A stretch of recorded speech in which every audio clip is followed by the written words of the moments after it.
So when it comes to sleep, there's an issue here because when you can't sleep, right? There's a mental, spiritual side to it. The mental side is that when you get into a habit of admitting that you can't sleep, you make the assumption that you can't sleep, so it becomes a fact. That's the first part that you may not realize it. So you have classified yourself as somebody who can't sleep. So it becomes real, meaning that your belief of it, it makes it normal or comes true. Okay. So the first step is deciding or making the mental assumption that you sleep well. Okay. That's why you need this book here, the kids' book, Imagination is Superpower. So you make the assumption that you sleep well. You tell yourself that you sleep well, even though you can't sleep well. You tell yourself you can sleep well. That's the first step. Because if you make the assumption that you can't sleep well, you can't sleep. That's it, period. Okay? You have the racing thoughts, you have the racing mind, things will creep up on you.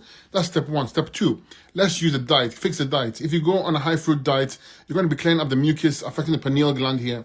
That affects your sleep and other glands. So step number two, use a good diet, high fruit, raw vegan diet. Step number three, use the right herbs. Please go to my website. I have a tea called the sleep tea, and I also have a sleep formula. Amazing plants. It has herbs like hops, California poppy, valerian, skullcap, endless amount. I have so many. I have the best plants in there. If you drink that tea before you go to bed, you will sleep well. And I would actually not make a tea. I would take the herbs, a teaspoon or two, and I would boil it.